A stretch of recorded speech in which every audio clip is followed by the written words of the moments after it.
Using Euclid's lemma show that the square of any positive integer is either of the form 3m और 3m+1 for some integer m। अब देखिए उसने कहा है कि Euclid's lemma के हिसाब से हमें बताना है कि कोई भी इंटीजर मतलब square of any positive integer is either of the form of 3m और 3m+1 इस फॉर्म में हमें शो करना है। ठीक है, ये पार्ट हमें शो करना है। इतना क्लियर है। अब एक चीज़ सोचिए, अगर हम देखें तो हम किसी भी, क्योंकि बात आ रही है हमारे पास 3 के मल्टीपल की फॉर्म की, तो हम ये बोल सकते हैं ना कि अगर हम n को डिवाइड करने जाएं 3 से तो वो कितना आएगा, यहाँ पर कुछ ना कुछ रिमाइंडर आ जाएगा, यहाँ पर कुछ ना कुछ क्वेश्चन आ जाएगा। ठीक है, अब इन्होंने m दे रखा था तो एक काम करते हैं, इसको q के फॉर्म में रखते हैं, बाद में देखेंगे हम। तो यहाँ पर हम n को क्या लिख सकते हैं, ये आ जाएगा 3q + r। इतना क्लियर है। अब r की वैल्यू क्या हो सकती है, 0 हो सकती है, 1 हो सकती है, 2 हो सकती है, लेकिन 3 नहीं हो सकती है। क्यों? क्योंकि r की वैल्यू जब यहाँ पर दी जाती है तो क्या रहता है, लाइंग बिटवीन 0 to 3। इतना क्लियर है। 3 लेकिन इक्वल नहीं हो सकता है। ये पार्ट क्लियर हो गया। अब यहाँ पर हमारे पास 3 केसेस बनते हैं कि if r = 0 then n can be 3q + 0।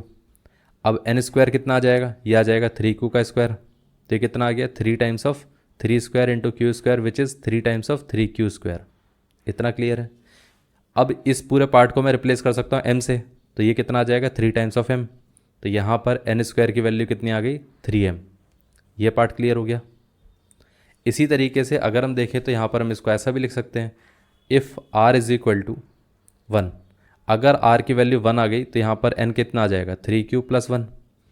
तो ये कितना आ गया, 3² 3q का स्क्वायर 3q + 1 का whole square is equal to कितना आ गया, 3q का स्क्वायर + 1 का स्क्वायर + 2 टाइम्स ऑफ 3q × 1।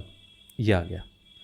अब यहाँ पर अगर हम ध्यान से देखें तो ये कितना आ रहा है, ये आ जाएगा 3q का स्क्वायर + 6q + 1।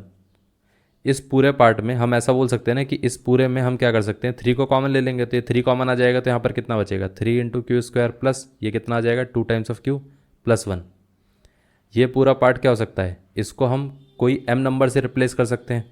तो ये किस फॉर्म में आ जाएगा, 3m+1 के फॉर्म में, where m = what, m = 3q² + 2q। इतना क्लियर है। ये आ गया। अब ये हमारे पास क्या है, n² है। ये दूसरा वाला केस है। अब तीसरा वाला केस क्या हो सकता है, अगर हमारे पास यहाँ पर मान के चल लेते हैं कि इफ़ r = 2, तो यहाँ पर ये कितना आ जाएगा, n = 3q + 2। तो n² कितना आ जाएगा, ये आ जाएगा 3q + 2 का whole square which is 3q का स्क्वायर + 2 का स्क्वायर + 2 टाइम्स ऑफ 3q × 2।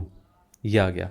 अब यहाँ से अगर हम देखें तो ये कितना आएगा, ये आ जाएगा 9q का स्क्वायर + 4 प्लस ये कितना आ गया, यहाँ पर ये आ जाएगा 12q। इतना क्लियर है। तो यहाँ पर ये कितना आ गया, 3 टाइम्स ऑफ 3q² प्लस ये कितना आ गया, 3 + 1 + 12 टाइम्स ऑफ q। अब इस 1 को अगर हम बाहर रख दें तो बाकी का बचेगा कितना, यहाँ पर बचेगा 3q का स्क्वायर, इसमें से 3 कॉमन आ जाएगा तो यहाँ बचेगा 1, इसमें से 3 कॉमन आ जाएगा तो यहाँ पर बचेगा 4q प्लस बाकी का बचा हुआ जो मैंने कहा था 1 बाहर रख दें तो वो बाहर आ गया। इतना क्लियर है। अब ये पूरा पार्ट क्या हो जाएगा, इस पूरे पार्ट को हम m से रिप्लेस कर सकते हैं। तो ये एक्चुअली में कितना रहा, इसको हम ऐसा बोल सकते हैं ना कि यहाँ पर हमारे पास ये जो n² था वो कितना था, ये आ गया 3 टाइम्स ऑफ, इसको हम ऐसे लिख देते हैं 4q + 1 आया था। इस पूरे पार्ट को हम m से रिप्लेस कर देते हैं तो ये कितना आ गया, n² = 3 times of n + 1 where m = what, 3q² + 4q + 1। ये है। तो ये भी हमारे पास 3m+1 के फॉर्म में ही आ रहा है। तो मतलब अगर हमारे पास यहाँ पर कोई सा भी नंबर हो, या तो वो 3m के फॉर्म में आता है या तो वो 3m+1 के फॉर्म में आता है। इस वाले केस में भी 3m+1 के फॉर्म में ही आता है। मतलब अगर हमने n को कुछ भी ले लिया, n को हमने या तो 3q ले लिया, जैसे हमने क्या करा था, इस केस में 3q लिया था, इस केस में 3q + 1 लिया था, इस केस में 3q + 2 लिया था। अगर 3q ले लिया तो 3m के फॉर्म में आएगा। 3q + 1 ले लिया, 3q + 1 ले लिया तो 3m+1 के फॉर्म में आएगा। 3q + 2 ले लिया तो भी 3m+1 के फॉर्म में आएगा। ये पार्ट क्लियर हो गया। तो यहाँ पर इतना तो हमें क्लियर हो गया है कि या तो वो 3m के फॉर्म में आएगा या तो वो हमेशा 3m+1 के फॉर्म में आएगा। कभी भी 3m + 2 के फॉर्म में n² कभी भी नहीं आता है।